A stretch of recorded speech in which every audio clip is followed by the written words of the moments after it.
How Joe Biden lost face with Saudi Arabia.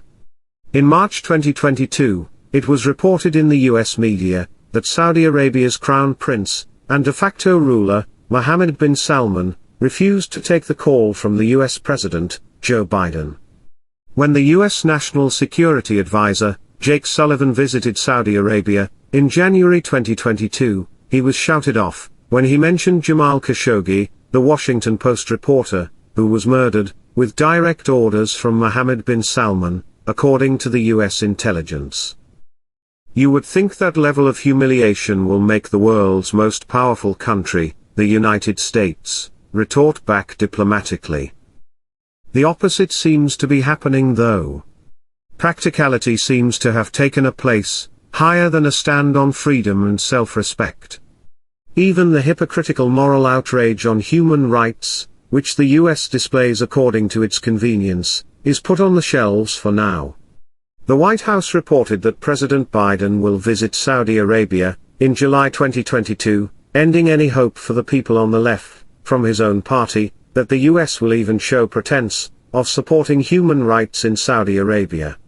It came a little bit of a surprise, because Joe Biden has clearly said that he'll make Saudi Arabia a pariah of the world, after Jamal Khashoggi was brutally murdered. Biden had issued strong statements against Mohammed bin Salman, and had attacked him personally, during the campaign in 2020. With loud cheer from his supporters, Biden had said that as US president, his support to any nation, or its leader, will be based on principles of freedom, democracy, and human rights. But, like any political speech, positions have changed, based on the changing circumstances. Not to be undone, the left wing and its media, which largely support the Democratic Party, has been controlled by vested financial interests, than based on any ideology themselves. Their constant misleading statements on the origins of COVID, and support for China during the COVID pandemic, exposed the left wing's selective outrage, and how the brutal Chinese dictatorship has influenced their positions. But, why does the US president have to bend down to keep Saudi Arabia happy? Does it send a bad message about the power of the United States around the world? The answer is very simple. Saudi Arabia produces the highest quantity of oil in the world, and the US needs Saudi Arabia now more than ever, to increase its oil production. When the Russia-Ukraine war started in February 2022, the US and other Western nations imposed heavy sanctions on Russia. The Western nations believed that if the war continues for a prolonged period, Russia will lose, due to its limited financial capacity.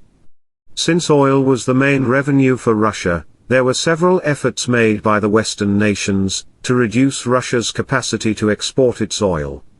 The unfortunate consequence of this move made the oil prices shoot up considerably in the world market, due to demand and supply equation. As the world was emerging out of its COVID slump, the demand around the globe was increasing, but the supply was reducing, due to the sanctions. The West had already imposed sanctions against two top oil exporting countries, namely, Iran and Venezuela, and had threatened with severe economic damage to any country who buys oil from these nations.